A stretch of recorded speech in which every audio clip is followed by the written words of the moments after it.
Good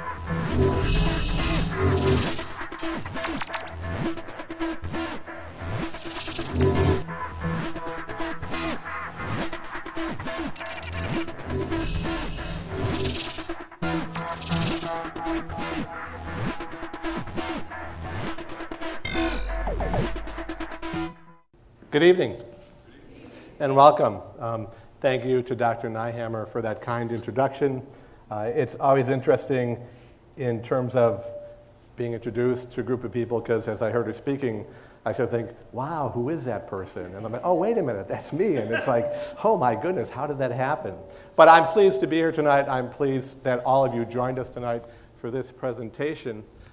It was interesting to me because as I started to kind of prepare for this presentation, one of the questions that I asked myself was how did I get here? Which means, April 2019, and as you heard, I've been working in the field. I started working out of school back in 1981, which two things is before many of you were born. So it's like, oh my goodness. But also was a different place and a different time. And what we knew about substance use disorder, which was then called substance abuse and addiction, is very different from what we knew today. And so as the college looked to say, we'd like to develop a series of presentations that would target both students and community members on timely topics, I was very interested in having the chance to kind of share with you what I've learned between 1981 and now about substance use disorder. When I got out of school back in 1981, I had a master's degree in psychology, and some of my colleagues here can relate to this. That was back at a time when there was no such thing as an internet, and there were no cell phones, and the only thing tweeting were birds, and so it was a very different time. And so if you wanted a job, you had to go out and get the Sunday Tribune. I grew up in Chicago, so you had to get the Sunday Tribune, and you had to mail out like a bazillion resumes. And that's about what I did, is I sent out probably 800,000 resumes to anybody who was hiring master's level clinicians. And I think I got probably 4 callbacks. It's like, oh my goodness, now what do I do? And in my training, I had worked in general mental health. I hadn't specifically worked in substance abuse treatment. But one of the agencies that called me back and ultimately made the job offer to me was a substance abuse treatment facility in Chicago. And I had very little training and preparation for working with substance abusing clients, but they were very interested in bringing somebody on who had my credentials, meaning master's level and prepared. And so it was one of those things that happened not necessarily by design, but because the right circumstances came together and gave me the opportunity. And so here I am, however many years later, which actually is like 38 years later, and I've moved now. I've been able to be here as a full-time faculty member for 3 years. But as you heard, I had been in the field up until 2016 on a full-time basis in a variety of clinical roles. But when I go back to the beginning, I'm like, what was it like? And so this is part of what it was like for me, is that I did know 2 things. When I got my first job, I thought I knew everything. And I thought just because I was a counselor, everybody would get better. It wouldn't matter where I worked and who I worked with, because I had that much power and that much authority and that many skills. And I quickly realized, working in this agency, that I didn't know everything that I needed to know. And so there were some questions that came up for me, which are listed here. And these are things that came up back in 1981. And I needed to understand, so why do these people even use substances? What's going on that they use these substances? And why can some people use substances and not develop problems?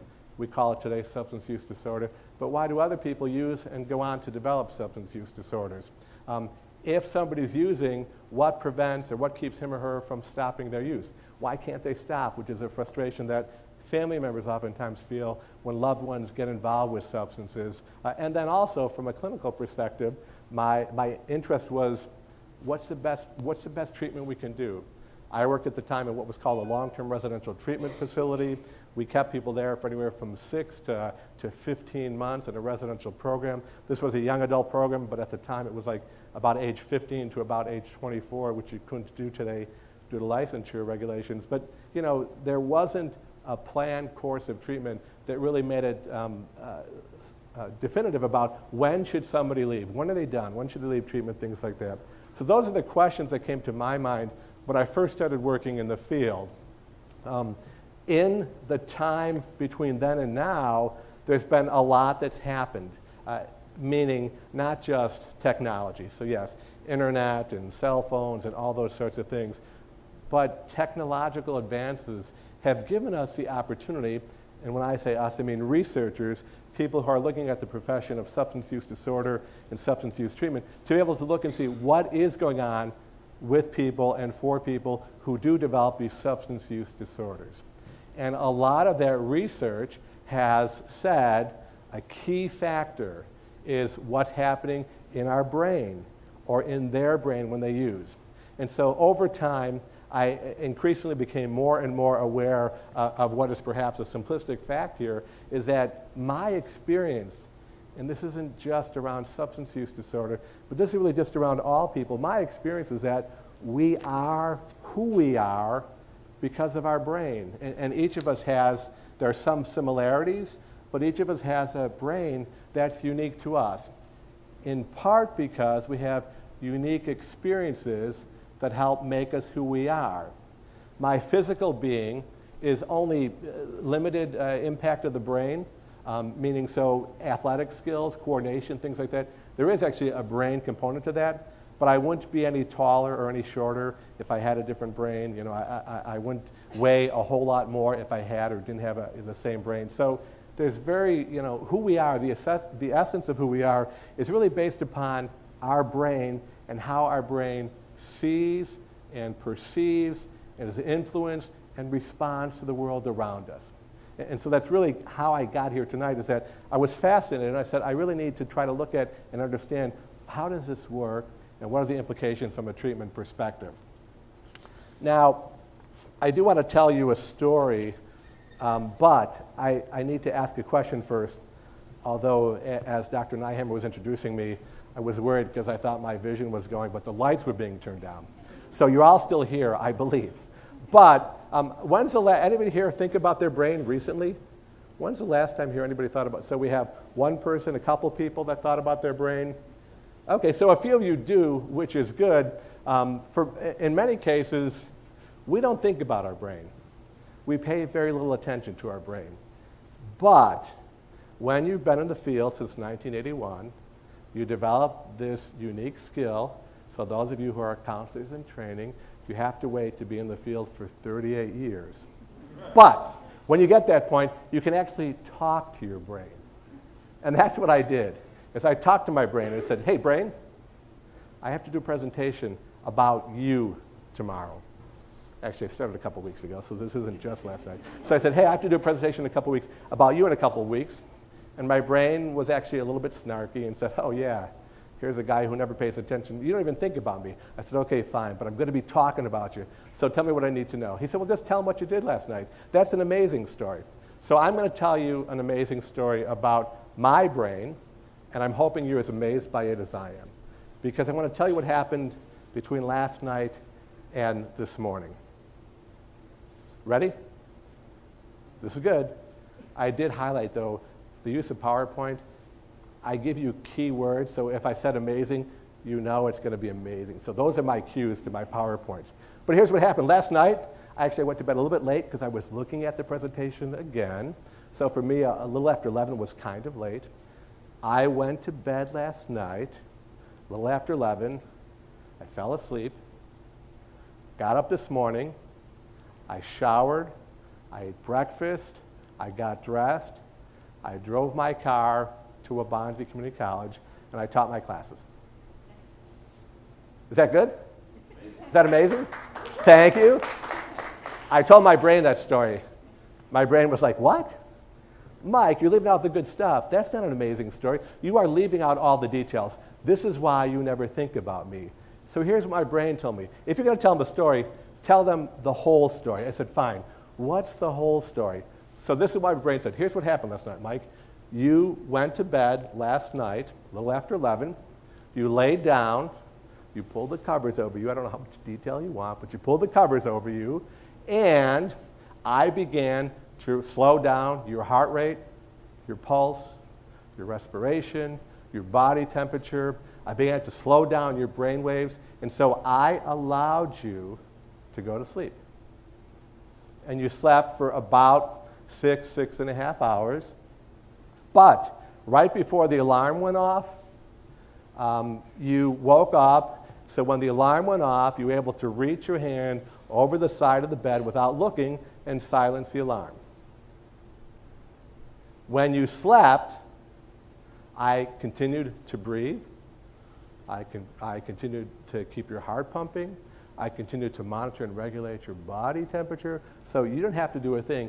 I kept you safe while you were sleeping. In the morning, I restored you to alertness right before your alarm went off. In the dark, you could reach down and turn off your alarm. You didn't have to look and see your alarm.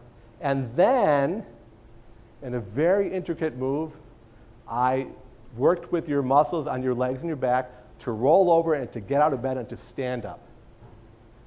And when you stood up, you didn't fall. Stood up, you were balanced. And then very, very intentionally, I had you raise your right foot and move it forward and put it down, and then your left foot and move it forward and put it down. So, although my foot is cramping now, so I think my brain is telling me don't do that in the future. But you didn't have to think about all that. And it was kind of dark, so when you went and turned on the light, I quickly constricted your pupils so the light wasn't overwhelming. You reached out and turned on the sink and the faucet and did all the things that you do when you get to the sink and the faucet. And then you walked to the kitchen, steadily held out your cup into the coffee maker, pressed it so the coffee, visually watched it get close to the rim, pulled it back out safely, nothing spilled. You were able to do that. You put it to your lips without looking. I'm like, wow, that's pretty good. Because I didn't look. I just put it up here. My lips were where they always were. I drank the coffee. I sipped it to make sure. I made sure it was safe for you to drink your coffee. You made the rest of your breakfast. I made your jaws go up and down to reduce the food to the right size so you could then move it to the back of your throat and swallow it. I controlled all that. And then I led you to 2 potentially dangerous situations that I safely saw you through. One was showering, water temperature, making sure you weren't going to burn yourself. But after that, you had this dangerous weapon in your hand, and by looking in the mirror and getting visual feedback and adjusting the pressure on your hand, you were safely able to shave without killing yourself. That's a dangerous weapon. I'm like, that's pretty good. Okay, what else you got for me, brain? Then, you got dressed, we went through all that. He said, then you went down to the garage, got in the car, you backed the car out by looking in the rearview mirror, going backwards. I helped you do that safely. You knew that if you turned the wheel this way, the car would go that way. I helped you do that. And then, by scanning the environment visually, I was able to adjust the pressure on your right foot, either to accelerate, to slow down, or to step on the brake. You continue to scan all the way from home in Wheaton to the campus here in Sugar Grove, and you did that safely. Why? Because I was at work for you. That's what brains do for you. Now, is that a more amazing story than getting up, getting dressed, coming to work? What do you think? Yeah. Any takers for that? Okay, cool. Because that's what our brains do on a regular basis. We do take everything for granted because we don't think about what our brain does. And ultimately, if we're going to understand substance use disorder, it's like we have to understand the role that our brain plays in all aspects of our being. Because everything that we do has to get to and be processed by and influenced, and then end responses come from the brain to our extremities to let us do what we're going to do. So it really is an amazing organ. It really has, it does some amazing things. We're going to talk about this all tonight. One of the things about the brain and how it works is that, I think you know this, I don't mean to be too simplistic, but your brain is up here, right? It's between the left and the right ear. So we all know it's up there, but until information or senses get to our brain, they don't exist. If things are out there and we're unaware of them, if we can't see, taste, touch, smell, feel them, they don't influence us, they don't exist. And a good example of that is that some of you may or may not have seen the box here. You may not have noticed it. You may not be paying attention to it. What's under here, I think you're going to love it. Does anybody love it yet? Anybody know what's under there? Anybody love what's under there yet? Sure. Yes. You do. Thank you. I always like students who are ready to go with me regardless of where I take them. So thank you for being willing to do that. You're welcome. How about the rest of you? Anybody else love it? Why don't you love it? If you're cautious, why don't you love it? Pardon me? Okay, so you're not sure. You want to know more because you don't know what's under there, right? You don't know what exists under this box. And that's the same way, everything outside of your awareness, we can't respond to it, we can't react to it, we can't relate to it until we know what exists. Now, thanks to Scott, who's up there somewhere, what's under this box is what we're talking about. It's not a human brain, it's a replica of a human brain. But until the box was lifted, you had no idea what was under there. You couldn't respond, you couldn't make sense of it, you didn't know what was there. And so that's part of how this works, is that we have to get information to our brain in order to make decisions about it, in order to react to it, in order to respond to it, those kinds of things. And so I want to talk a little bit, how does information out there get to up here? What has to happen for things that are out there for us to be able to respond, to relate, to react to? What has to happen? Pardon me? Cognitive processing. Okay, so and what are the kinds of things that have to happen to allow cognitive processing to occur? Yeah, senses, right?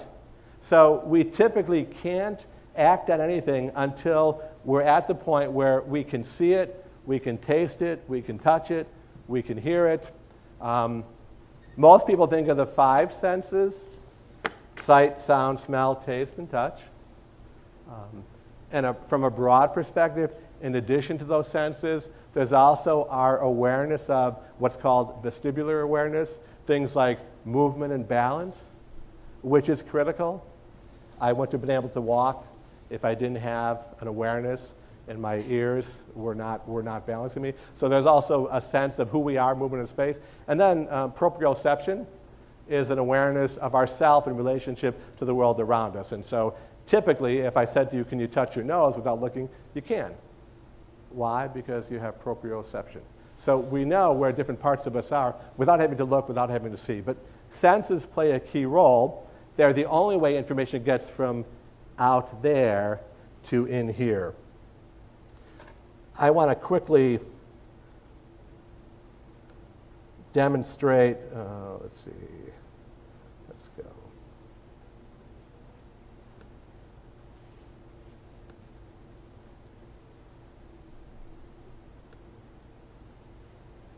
An example of visual sensory information. Because you're just seeing this, depending on the images you see and your previous experience, it may create feelings about what's there. You may be able to picture yourself walking out on a winter day in a snowy location, tromping through the woods or down the creek bed. You may be able to picture yourself being at a beautiful sunset, someplace probably warm and probably tropical, and what that would feel like. It's not just seeing it. You may just like being home. There may be some comfort in coming into your house at the end of the day and just feeling relaxed, like, okay, I'm here, I'm home. You may like spending the feelings, the pleasure may come from spending time with your family, being present with people that you love. As you get older, the pleasure may come from spending time with friends because they become more important and more valuable to us. You may be an animal lover, and so that new puppy, when the puppy comes home, may be something that you just love and have some really warm feelings about. For cat lovers, it may not be the puppy, it may be the kitten. But it triggers a response. And this is just based upon visual. There's so much more to it. There's going to be, in addition to sight, sound, smell, taste, and touch, and some examples of those are coming up, depending on whether or not you love receiving flowers, but inhaling the bouquet of the smell of a nice bouquet of flowers. If you're a taste bud person and chocolate chip cookies are what you enjoy, when you walk in and see, smell, and taste those, it can trigger a pretty strong reaction. Similarly, if you're a dessert junkie, you might see, smell, and taste and enjoy what happens when you walk in. Being outside, there's nothing better, in my opinion, than being at a fireworks show, especially the grand finale where it's not just sight, but the sounds that accompany it. You may find enjoyment in being present where live music is being played. It could be classical music, it could be classic rock, but either way, being there creates a feeling. It's more than just the sight and the sound and the presence. It may be the Star Wars crawl when it comes across the screen because you're a huge Star Wars fan, and so you see that, and it triggers a sense of good feelings. You might be an athlete, and it's a sense of competing, which triggers a sense of enjoyment and pleasure. It may be winning, which did happen here on the north side back in 2016. It may be losing, which happens more than winning does on the north side. But either way, there's feelings associated with both of those experiences. But we receive that from our senses. We're there from our senses. It can just be the healing power of touch. Getting a massage and just letting the stress and things drift away at the end of your stressful day. It could be being present when people are celebrating what are special events for them or special events for you. It could be a newborn who in my experience, there's sight, there's sound, there's touch, and there's a smell of a newborn infant that is just amazing. And after all that we do, like this little guy, sometimes we just need to slow our brains down and our brains need to rest. But all of that is examples of sensory information, and we oftentimes are involved with this. Oh, hang on. There we go. And we oftentimes just take for granted the experiences that we have. Now, some of you are thinking, okay, Mike, I get it. What does this have to do with substance use? So we are there, because that really is a link here. We have to understand the brain, but then I want to try to integrate the use of substances with it. So a couple things, some basics on the brain. One of the things is that the primitive brain, the central nervous system, which is the brain itself, the brain stem in particular, and then the spinal cord, that's considered the central nervous system. That's actually one of the first organs and organ systems that develops in the womb, in utero.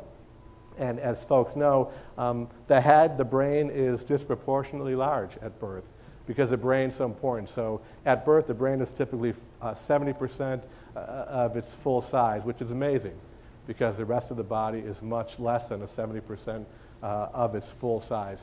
So that's key because it allows the other two systems, the somatic nervous system, which controls voluntary movement. So anytime you do anything voluntarily, especially when your leg doesn't cramp, it's because your somatic nervous system is acting upon instructions from the brain to carry out that action. The autonomic nervous system is the part of the brain and the nervous system that controls all those involuntary systems, respiration, pulse, heartbeat, digestion, swallowing, elimination, all those things. So it really takes three different systems to come together to form the central nervous system that ultimately take information from the outside environment and allow it to get transmitted to our brain. That transmission process comes through what are called neurotransmitters.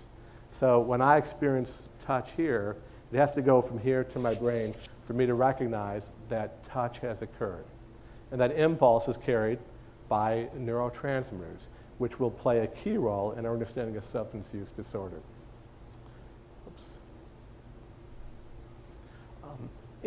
From a developmental perspective, we now recognize that there's what's called the old brain, or the primitive brain, or the reptilian brain, and a couple things. What's above it, the cortex, is what's called the new brain. That exists only in mammals. So if you look at some of the other less developed species, all they have is the old brain, or the primitive brain, because that's the part that controls all the autonomic nervous systems. Breathing, in this case, swimming, movement to aerate the gills, things like that. So the primitive brain is always present. It develops first, and it's what protects us. The goal of the primitive brain is survival. And so anytime things happen that threaten our survival, the primitive brain is a part of our brain. The primitive brain is a part that's going to respond to try to ensure our survival. Uh-oh. sorry. So brains have to have experiences to develop. So when we're born, which is really what this first part talks about here, this is months in utero, so from the time of conception to the time of birth is right here. So there's things that are occurring neurologically while you're in the womb, but the brain has no functioning. It hasn't developed the ability to transmit neurotransmitters, to transmit impulses, to organize those impulses, to make sense of those impulses. And so from the time of birth, especially through mostly the school years, we have to develop all the specialized functions of the brain.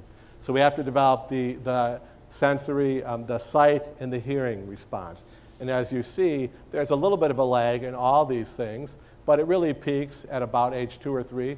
So for those of you who are parents of newborns, you know what this is like. They're unfocused, they're unresponsive until these systems begin to develop and be able to carry out the functions that they were designed to do. Up until that point, nothing is getting to the brain. There's nothing to respond to. It's disorganized. And similarly, you're going to have the ability to develop language, to speak. That's a skill that develops a little bit later. It peaks at about 6 or 7 months, and so kids don't learn to speak, but they talk before that. They babble, they make sounds, but it's not intentional speech. And then the last part, or the last system that develops from a brain development perspective, is the ability to do what we call to think, higher cognitive function, problem solving, those sorts of things. So at the time of birth, we're almost blank slates. We don't have abilities to do anything, and we can't develop those skills until we have experiences with the environment around us, until our senses are activated.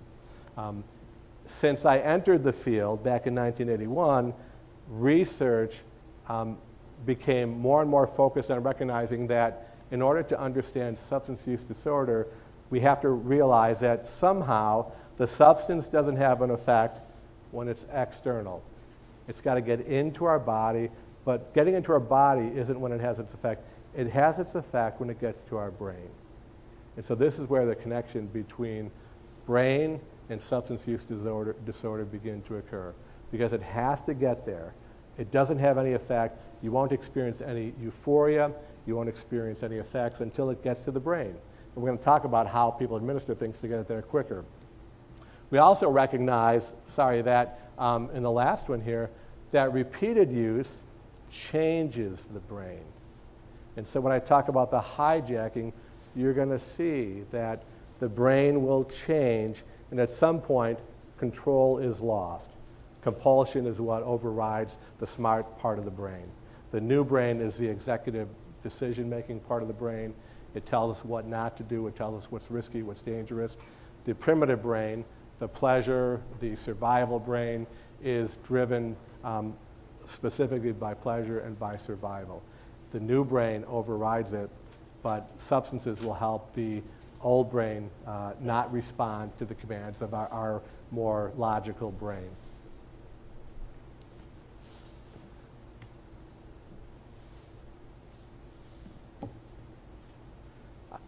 The earlier slide, I talked about some of my questions, and we've always wondered why people use in the first place, and there's a variety of reasons.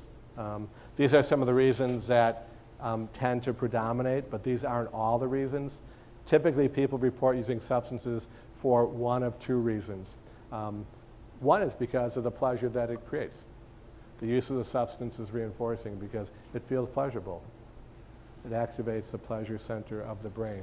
So I feel good. I have some new experiences. We love surprises within limits. We love new experiences within limits. We all have our own personal limits about how much variety we like, how much predictability we like or dislike, but we like to have new and novel experiences, and we like to socialize. We like to be with other people. We like to share those experiences. So sometimes we're using substances primarily as described here. Sometimes they're used to alleviate or to lessen pain, to help us feel better from some kind of either physical or psychological or emotional problems. And so some folks, it's all about just the pleasure. Some folks, it's all about feeling better. And so there's really two different reasons why people will use substances, and while the outcome is the same, the initial motivation is different.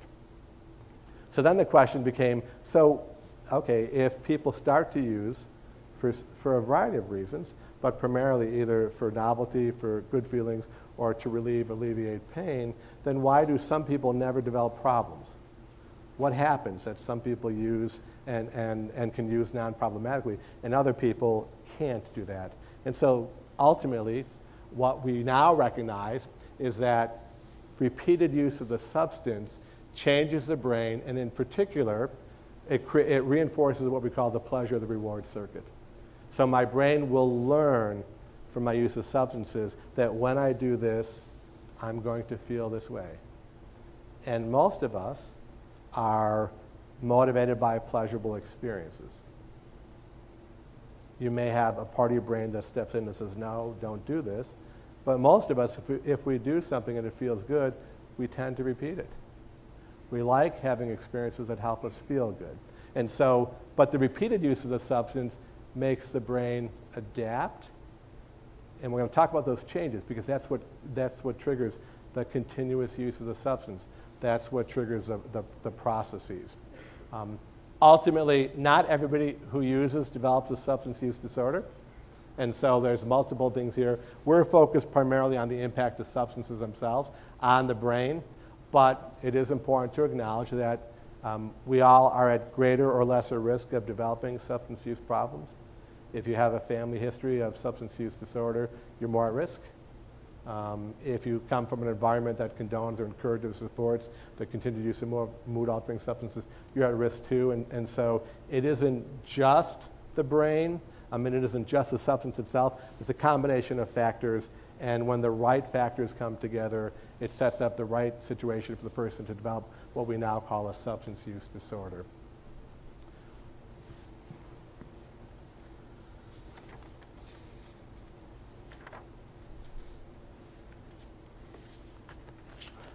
In recent months, in recent years, there's been a lot of attention paid to the problem with heroin and opiate use. And it is a problem, but part of what I want to do is just share what I call accurate information. So from a drug and alcohol perspective, when we look at trends and things, two things. The most reliable indicator of current use is a measure called past 30-day use. Because some people have used in their lifetime, some people have used in the last year, but 30-day use is an indication of current use, of recent use.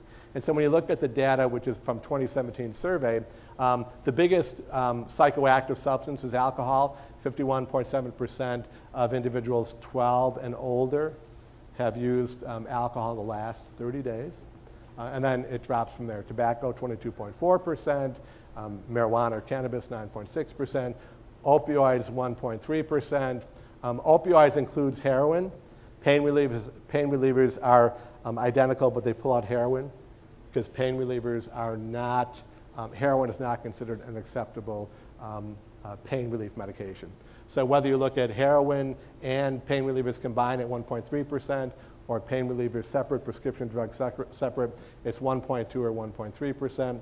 Cocaine, which is making an increase at 0.8%, and then the number 7 on the list was LSD and other hallucinogens, which is at 0.5%. So it's easy to lose sight of the fact that, with all the attention being paid to opioids, which is a problem, that there's many substances that are problematic. And they all are problematic because of how they influence the brain. And so attention to opioids is something that is important, but we don't want to lose sight of the fact that there's other substances that are just as problematic as well.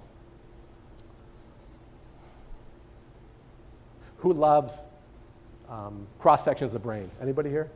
Any cross-section of the brain lovers? Oh, I'm not hearing much. Okay, I'll move quickly then, but it's important to recognize that the brain is specialized, and so part of what you see up here is that there are certain parts of the brain, and there's longer names, so the amygdala and the hippocampus, but so those are the parts of the brain that are impacted by, impact both memory and learning. Mood in particular, pleasure are really impacted by the amygdala and the hippocampus, which is part of the limbic system. Motivation and drive is these two parts, the frontal cortex, the occipital frontal cortex, and then the prefrontal cortex, and I forget what ACG is, which means it's long term, is where we have stops inhibitory control that tells us don't do this, and then the nucleus accumbens and the ventral pallidum is part of the reward, and the salience part of the brain. But part of why this is important is that, you're going to see it actually on the next slide, is that substances, when they have their action, move to different parts of the brain. So what you can see here is two of the big neurotransmitters in substance use disorder are dopamine and serotonin. Dopamine is what regulates reward, pleasure, euphoria, and so it helps people to feel good.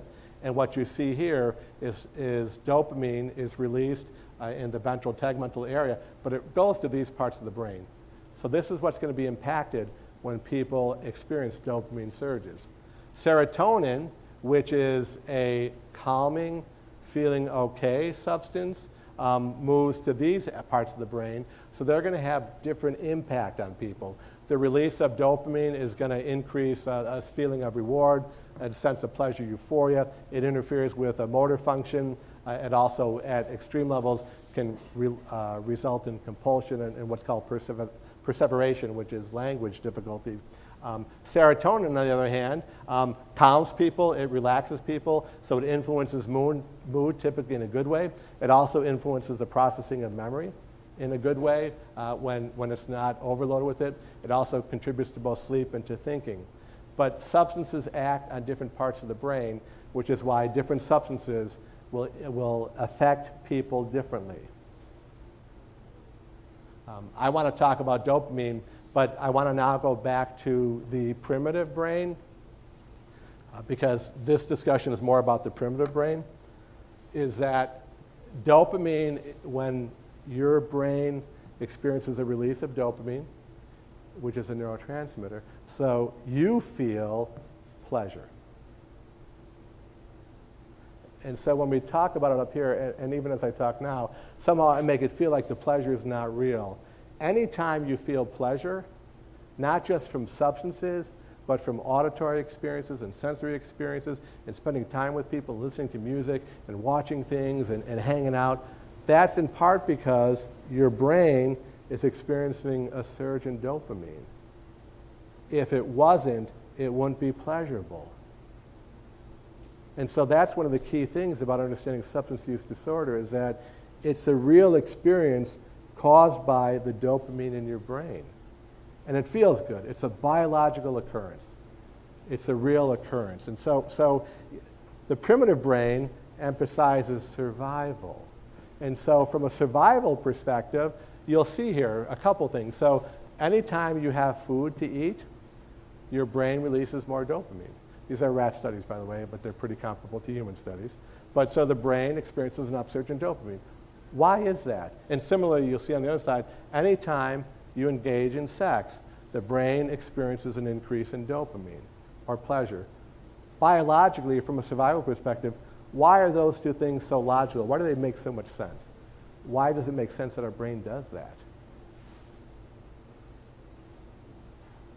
You're hardwired. Pardon me? You're hardwired Okay, and? to reproduce. Okay, cool. Thank you, because we sometimes don't like to talk about reproduction, but from a species survival perspective, when you eat, you're more likely to survive. If eating didn't trigger a good feeling, how likely are you to eat? It's a biological piece. When you engage in sex as a species, you're more likely to reproduce. Reproduction is essential to the species. So the primitive brain responds to dopamine when good things happen, like eating and engaging in sex. You're going to see the challenge there is that, however, chemicals like amphetamine, coke, nicotine, morphine also result in surges of dopamine. So your primitive brain and your limbic system, which is more emotional, is saying, ooh, this is a good thing. If food is a good thing and sex is a good thing, then these are good things too. And so they get tricked into attending to the use of that substance. Why? Because you feel good. It can't distinguish between naturally occurring things and the use of external or exogenous substances. It just knows whatever you just did, this is amazing. And the primitive brain will say, do it again. Because it's amazing. And it likes to feel good. And it associates that with survival. There's other neurotransmitters that we won't get into today, so I don't want to pretend that dopamine and serotonin are the only ones. But here's the whole list of transmitters. What I want to do is point out those that every substance usually affects one or more of the neurotransmitters. So somehow all of these are somehow contributing to a pleasurable experience that your brain is saying, this is great, do it again. Okay? Now I have to switch to this, and I have to clear it. Because some of you are thinking, okay, well, Mike, what's the deal with this hijack part?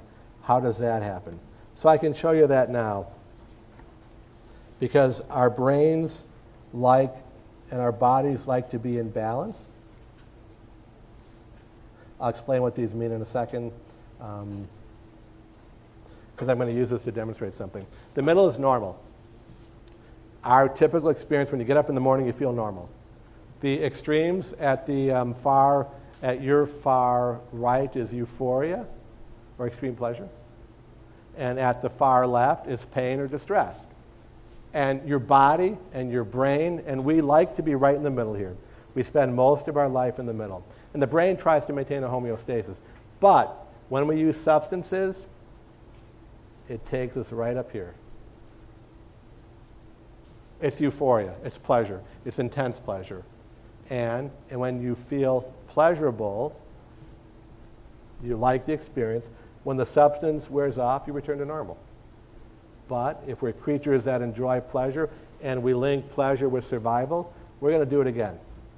And so we try it again, and it wears off. We try it again, and it wears off.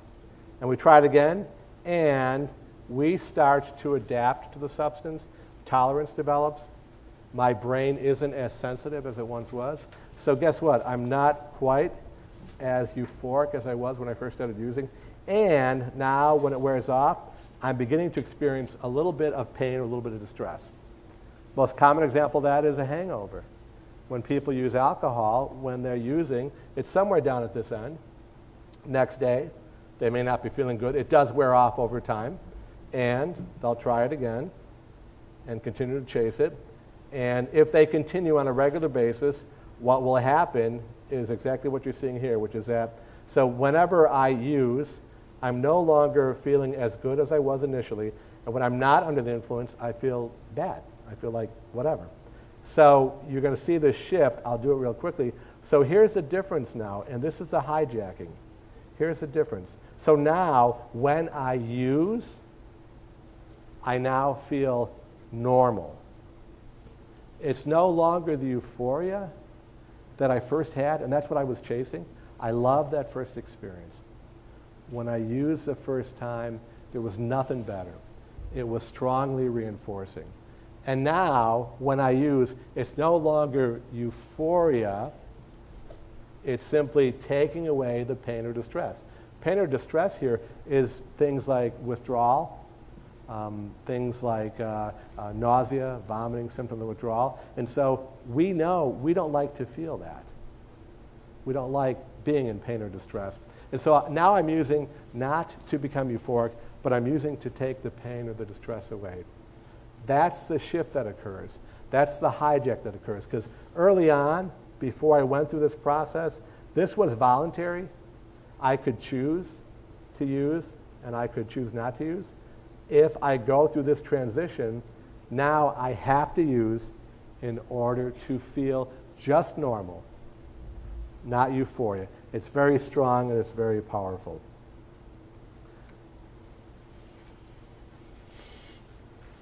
I want to, in the interest of time, I do want to stop there because there might be some questions about that shift, and so I don't want to not give people a chance to ask questions. As you can tell, I'm using my Davy Crockett look. But are there any questions that people have so far? I'm going to try to condense it in the interest of, sure. Jennifer? Once that shift occurs, I mean, is it like somebody's heavily addicted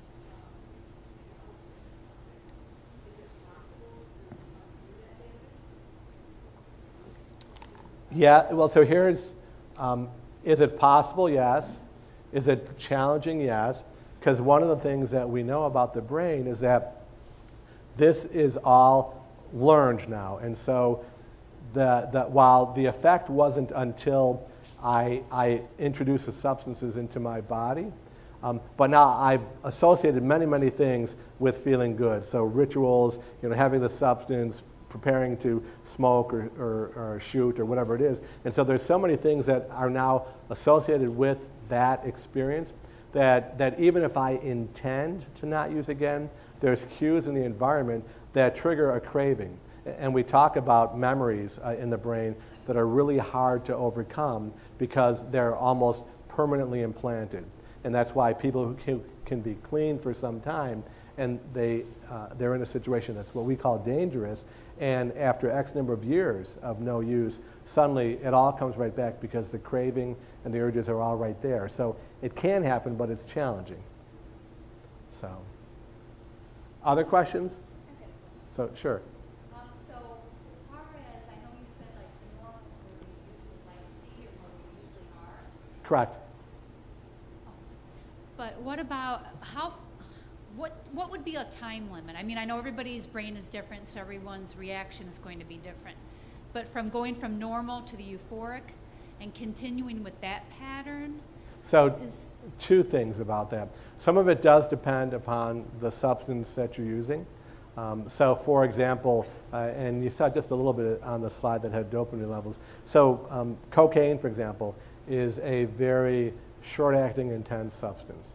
And so people who use cocaine experience a very quick, rapid, and intense high, which also is short-lived. And so they come down right away too. But because it's such a strong response, cocaine is likely to produce the repeated cycle of use much more quickly than some other substances would. Opioids are also, they're not as euphoric. They're more of a pain relief and almost a sedation or a calming effect, but they also have a very strong effect. And they also have what's called a strong, strong residual effect in the body or half-life. And so they will last for a while. And so you're high, you get high and then you kind of crash for a while. And then you're typically going to repeat it and things like that. So how quickly it happens will depend in part on the drug of choice. And also depends on the age of the person. So there's a sense that younger people, i.e. adolescents, are much more quickly to develop problems than older adults. If you delay substance use until you're an adult, you're much less likely to have a problem with somebody who starts drinking and using in their teens. And so there's a number of factors that will influence how quickly it happens. And then ultimately there's some just genetic differences. So some people aren't as responsive. One of the slides that I may not get to is a slide that talks about the presence of dopamine receptors. Some of us have more, some of us have less. So if I have more dopamine receptors, then I'm going to respond differently than somebody who has fewer dopamine receptors to that substance. And so I may be at greater or lesser risk depending upon the substance and things like that. So it's hard to say there's just one thing that will account for everybody. There's individualized differences, but the biggest one would be age of onset, and then also the drug of choice that the person is using and how powerful the effect is. So, other questions that you want to ask? I will get through the rest of them fairly quickly because I want to try to get through the rest of them. So I talked about the hijacking already. You saw that. Quickly, so when people are using substances, the desire is to get the effect as quickly as possible. So this is where we see people learning how to get the high as quickly as possible. There's different routes of administration. So you can smoke it, you can snort it, you can shoot it, you can swallow it, you can administer it transdermally, things like that. So typically what we see is people who will progress from less aggressive forms of administration, like they'll be consuming it orally, and they might be inhaling it. Cocaine's a good example. So early on, people were typically snorting cocaine, intranasally, so through the nose and things like that. And after a while, as the tolerance developed where they weren't having the same effect of the drug, they then decided that, okay, I heard I can get a better high by shooting it. And so they began to injecting it because it gets into the bloodstream quicker, gets to the brain quicker. And then they realized that the best way of administration, whoops, oh darn it, I pushed the wrong button. There we go. The best way of administration is by burning it and inhaling it, by inhalation. And so that's one of the concerns we have today is that, e-cigs are basically, they vaporize substances. And so inhalation of vaporized substances is the quickest way typically to get something to the brain, because it goes into your lung, passes into the bloodstream, and gets to the brain very quickly. Our body circulates, our blood system is circulated once every minute, so it never takes long, but inhalation is the quickest way to get to it. So people will play with how can I get the best high. People also play with how to mitigate the effects. So people did this thing called speedballing, which is cocaine is a very short high, powerful but short. But if you combine cocaine with heroin, cocaine is really quick. Heroin acts slowly but goes longer. So heroin can take the edge off. And so I learned how to combine substances in a way to have a better experience and to not be experiencing distress any sooner than I have to. The stop and go aspect of this is what I think I will probably close with because we're out of time. The old brain is what responds to the pleasure. So when you use substances and you have a pleasurable response to the substance, then it's the primitive brain that experiences that, and it's the primitive brain that says go, go, go, go, go, or more, more, more, more, more. In humans, the cortical part of the brain, the prefrontal cortex, is a part of the brain that does our executive decision making. That's the smart part of the brain. No, don't do that. That's cautious, things like that. And those of you who have raised adolescents know that that's the last part of our brain to develop. But in repeated substance use situations, the prefrontal cortex, the executive part of the brain, which is the part that says stop, don't do this, is overridden by the primitive brain, by the go, go, go, go, go. There's a disconnect that occurs. And because of that, the use continues really sort of unabated, because now what would typically occur if the brain hadn't been impacted by chronic substance use is now no longer happening. The go, go, go, go, go, more, more, more, more, more, the primitive brain is what drives decisions and actions and behaviors. And so ultimately, when people stop using, it's an attempt to allow the brain to begin to recover some of the neurologic damage that's occurred, and also to allow the new brain or the neocortex to begin to be able to, quote, override the urges and the cravings of the primitive brain. But in times of stress, the primitive brain is what overrides us. So that's why stressful situations are difficult in recovery, because we can manage things when they're relatively smooth, but in a time of stress, I fall back into old habits, old behaviors, and that includes using to take away this distress, to feel better, to feel pleasure, those kinds of things. We know that with cocaine users, we found out after the fact that the body tries to regulate by staying in the middle, and so if I use cocaine, my serotonin was depleted because my brain stopped producing it, because cocaine flooded it with serotonin. So it stopped producing serotonin because of all this synthetic serotonin that's being introduced. But when you stop using cocaine, there's no synthetic and there's no real stuff. So you feel bad. You feel depressed. You have no pleasure. And it's hard in early recovery to continue when you don't experience pleasure. And so we have to really work with our clients to say, okay, give it time. It took about a year for the brain to restore to more natural levels of serotonin. So you really have to work with people over a 12-month, 14-month period to help them hang in there long enough, get through the tough patches where the brain could heal. And that's when recovery becomes possible, when the brain's fully healed. So it's 6:58, and we were supposed to end at 7, so I have a few more things that I don't think I should get to, because you guys all have places to go and things like that. So I will take any other questions right now. So sure. So would you suggest knowledge is power to train children at a young age about the addiction, where it takes them to a place of danger?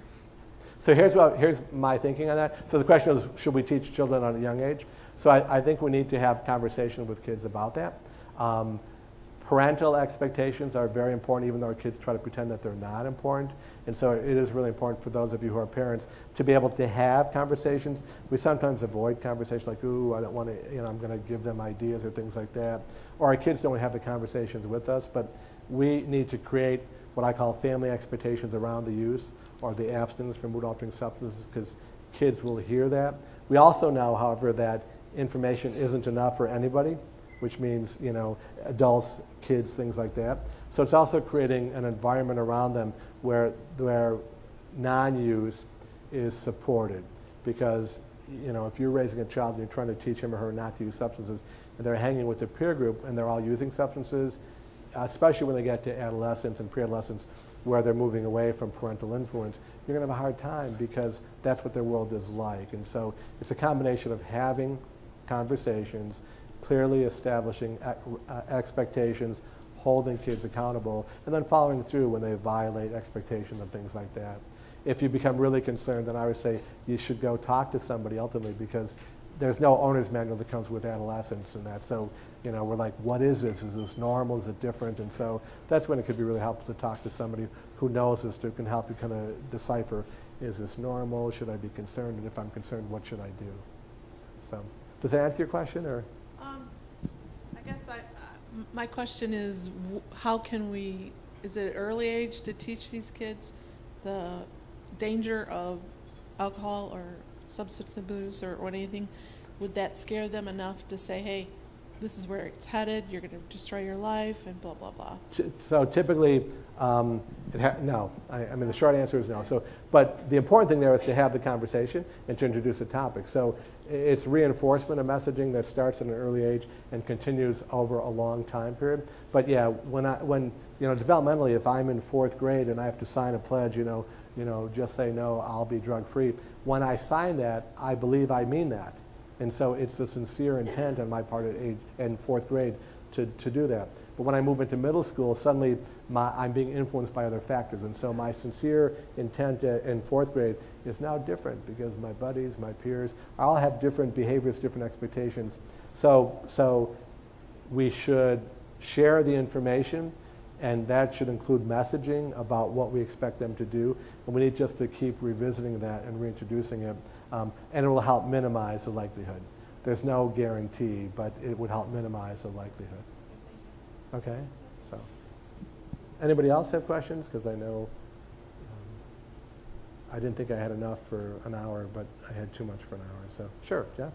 So could you explain a little more the correlation between the award,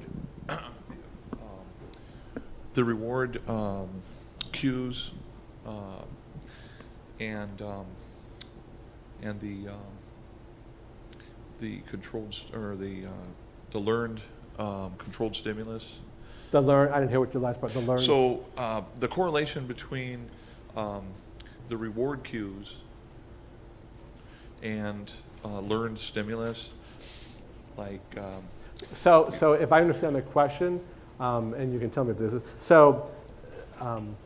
The rewards that come from using become paired with whatever activities occurred up to that point, which ultimately include the using itself. And so in that case, I can associate certain behaviors or certain actions on my part with the end result of having this reward be delivered or this reward occur. Like conditional stimulus?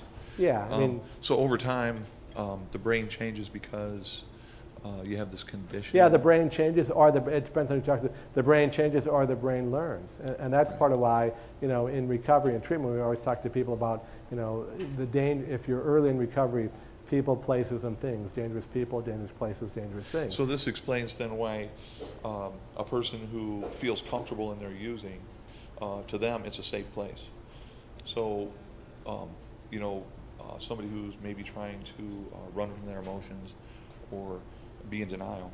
Yeah, it could. Yeah. Because they there's a predictable. They return back to what is comfortable. There's for a them. predictable outcome if I do this. Sure. And I know the outcome is going to be pleasurable. And so I want to keep doing the things that are pleasurable because that's what I'm looking for. Sure. The primitive brain in particular associates pleasure with survival, and it's very, very reinforcing. Okay, thank you. So, sure. Did that answer your question? Did that get to your question?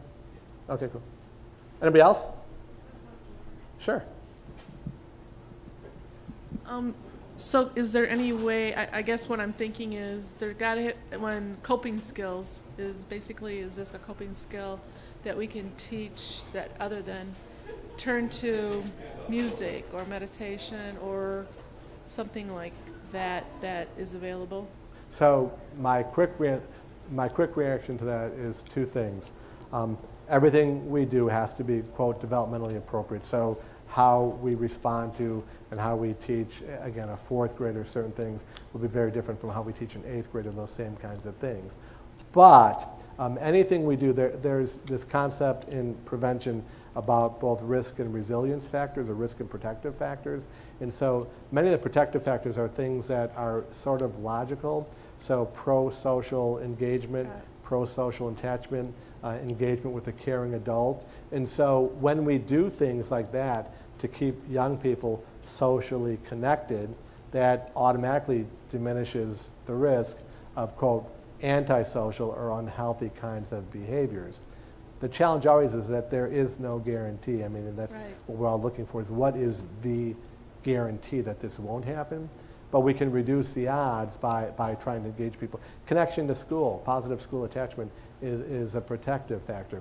But some kids don't do well in school. So you may have a hard time having a kid be engaged positively with his or her school. So it's like, well, what else can we do to find a substitute for that, for an alternative for that? So it's got to be developmentally appropriate. But if we can build the resilience factors and protective factors, it reduces but doesn't automatically eliminate the possibilities of that occurring. Okay, thank you. Okay? So, yeah. Anybody over here? I don't think I have any questions from my right. I'm happy to take one right question. Otherwise, I mean, I appreciate your presence. I'll be here for a little bit. For those of you who are here for extra credit, there's several sign-in sheets up here. So feel free to come down if you haven't yet signed in. All the instructors who asked you to come, they'll get their attendance sheets back. Otherwise, thank you all. Actually, Dr. Naim, do you want to come up and? Okay. So thank you all for being here. And join us in September for the next in the series.